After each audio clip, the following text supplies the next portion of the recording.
But Dana, this is back in 1983. This probably happened in 1984 when I was working with him. And he would be working along on his bench and just like exclaim something, like just something would come out of his mouth. And I was like a sponge. I don't think he necessarily, like some of this stuff I should not have absorbed. But this particular thing, it's a good thing that I did, because he was sanding away like this. And he said, holy shit. He figured out that if instead of doing this, you go like this, it's super subtle. Instead of going straight, you just do a slight motion like this. It's all it takes. I see it all the time now, and I think of Dana's comment. You see it a lot, you can really see it clearly when you're working on finish. You're like touching up finish and there's a low spot and you're sanding like this. What's happening is it's just kind of blocking up the paper in all the same places. It's a same theory as your belt sander where the belt's moving, right? So the resins are not blocking up. This way you're blocking up the sandpaper in the same place. You shift it slightly. I'll just exaggerate to show you. You can do a figure 8, but if you slightly move in this pattern, you'll cut 3 times faster. It'll blow your mind. So that's one thing I wanted to share with, because you might spend your whole career figuring that out. And Dana just happened to mention, she's like, what the? He just figured out that if you did this slight cross-hatch thing, that the sanding was so much more efficient. One of the other things I wanted to share with you is my magic spatula. We all have our tools that are indispensable to us. This thing, it seems like nothing special. I don't even remember what brand it is or where I got it, but this thing, it's 1 3/8 inches long. It's rounded on the end, and I sharpened it. This thing is super stiff. I use this more than probably any other tool. You can do almost everything with this. You're starting to take off a bridge. You're starting to lift the fingerboard extension to remove during a neck reset.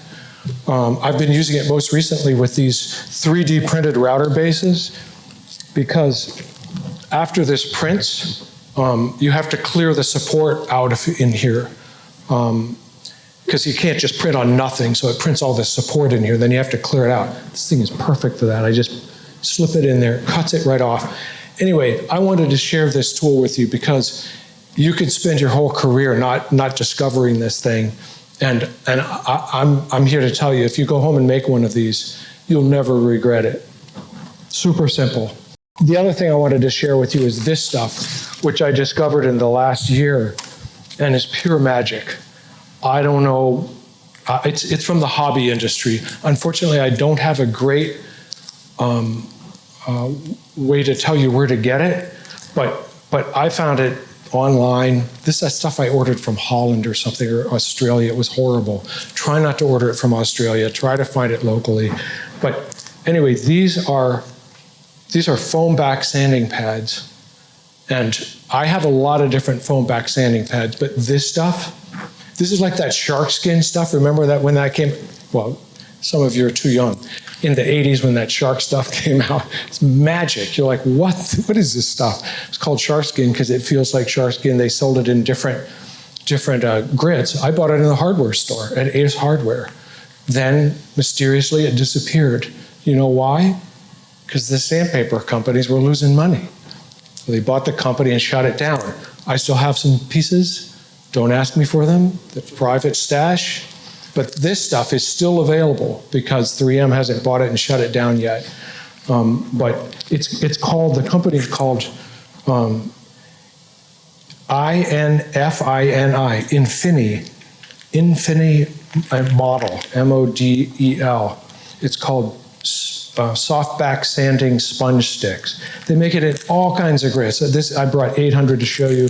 They make it in this bigger pad. This is 600. They make it in these little sticks. Look at this little kit. 2,000, 3,000, 5,000, 7,000, 400, 600. I don't know what that one is. It's backwards. 1,000. Stuff is fantastic. And you think, well, the downside is it's going to wear right out. But no. You just I keep using the same piece over and over. Put it under this in the sink and wash it with a brush. Good to go again. I don't know. It doesn't get dull.